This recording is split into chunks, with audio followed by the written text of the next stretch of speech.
عزت دے اور اسے دوسروں کے لیے روشنی بنا۔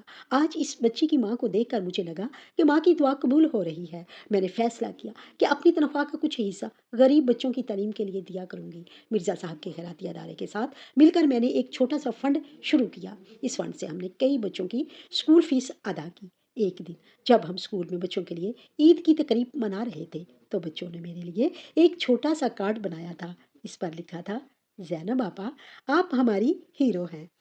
اس کارڈ نے میرے دل کو چھو لیا۔ فیضان کو اس کی سزا مل چکی تھی، لیکن میرا انصاف یہ تھا کہ میں نے اپنی زندگی کو دوبارہ بنایا۔ میں نے اپنی عزت کی قیمت کو سمجھا اور دوسروں کی زندگیوں میں روشنی بری۔ 2 سال گزر گئے، میری زندگی اب ایک نئی راہ پر تھی۔ میں مرزا صاحب کے خیراتی ادارے کی ایک اہم رکن بن چکی تھی۔ ہمارا اسکول اب لاہور کے کئی علاقوں میں پھیل چکا تھا اور سینکڑوں بچوں کو مفت تعلیم مل رہی تھی۔ میری ماں اب میرے ساتھ رہتی تھی اور ہمارا چھوٹا سا گھر ہنسی اور محبت سے بھر گیا تھا۔ ایک دن جب میں اسکول سے واپس آ رہی تھی تو ماں جی کا فون آیا، زینب تم سے ملنا چاہتی ہوں۔ ان کی آواز کمزور تھی۔ میں ہسپتال پہنچی۔ ماں جی بستر پر لیٹی تھی لیکن ان کا چہرہ سکون سے بھرا تھا۔ انہوں نے میرا ہاتھ پکڑا۔ زینب، میں جانتی ہوں کہ فیضان نے تمہارے ساتھ کیا کیا، لیکن تم نے میری جان بچائی۔ میں تمہارا قرض کبھی نہیں اتار سکتی۔ میں نے ان کا ہاتھ چوما۔ ماں جی، آپ میری ماں ہیں، یہ میرا فرض تھا۔ اس رات جب میں گھر واپس آئی تو میری ماں نے مجھے گلے لگایا۔ زینب، تم نے ثابت کر دیا کہ عزت دل میں ہوتی ہے، کسی کے ہاتھوں میں نہیں۔ ایک دن مرزا صاحب نے مجھے اپنے دفتر بلایا۔ زینب، میں ریٹائر ہونے جا رہا ہوں۔ میں چاہتا ہوں کہ تم اس خیراتی ادارے کی سربراہی کرو۔ میں نے حیرت سے کہا، لیکن سر میں تم اس کے قابل ہو زینب۔ تم نے اپنی زندگی سے ثابت کیا کہ تمہارے اندر ایک لیڈرشپ ہے۔ میں نے ان کی پیشکش قبول کر لی۔ آج میں اس ادارے کی سربراہ ہوں۔ ہمارے اسکولوں میں ہزاروں بچوں کی زندگی بدل رہی ہے۔ فیضان کے بارے میں سنا کہ اب وہ ایک چھوٹی سی دکان چلاتا ہے۔ اس کی زندگی ویسی ہی ہے جیسی اس نے میری بنانے کی کوشش کی تھی، لیکن میں نے اسے معاف کر دیا کیونکہ میرا دل اب نفرت سے